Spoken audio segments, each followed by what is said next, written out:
দেশের বিভিন্ন জেলার উপর দিয়ে বয়ে যাচ্ছে তাপপ্রবাহ। রাজধানী ঢাকা সহ আশেপাশের এলাকায় গরমের তীব্রতা আরও বাড়তে পারে বলে জানিয়েছে আবহাওয়া অধিদপ্তর। শুক্রবার সকাল ৬টায় বাতাসের আর্দ্রতা রেকর্ড করা হয়েছে ৭৯%।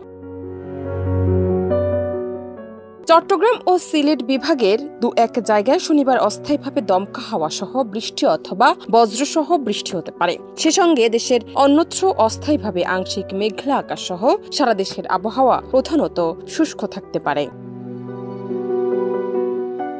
শুক্রবার আবহাওয়াবিদ ডক্টর মোহাম্মদ আবুল কালাম মল্লিক স্বাক্ষরিত ১২০ ঘণ্টার আবহাওয়ার পূর্বাভাসে এসব তথ্য জানানো হয়েছে।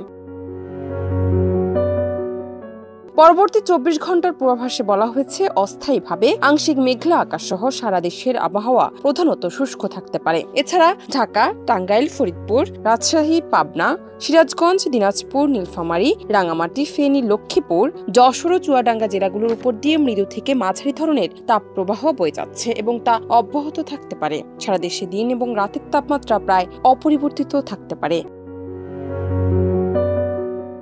শনিবার সকাল ৯টা থেকে পরবর্তী ২৪ ঘণ্টার পূর্বাভাসে বলা হয়েছে, চট্টগ্রাম এবং সিলেট বিভাগে দু-এক জায়গায় অস্থায়ীভাবে দমকা হাওয়া সহ বিদ্যুৎ চমকানো বৃষ্টি অথবা বজ্র বৃষ্টি হতে পারে। জান্নাত নিপু, দেশ রূপান্তর।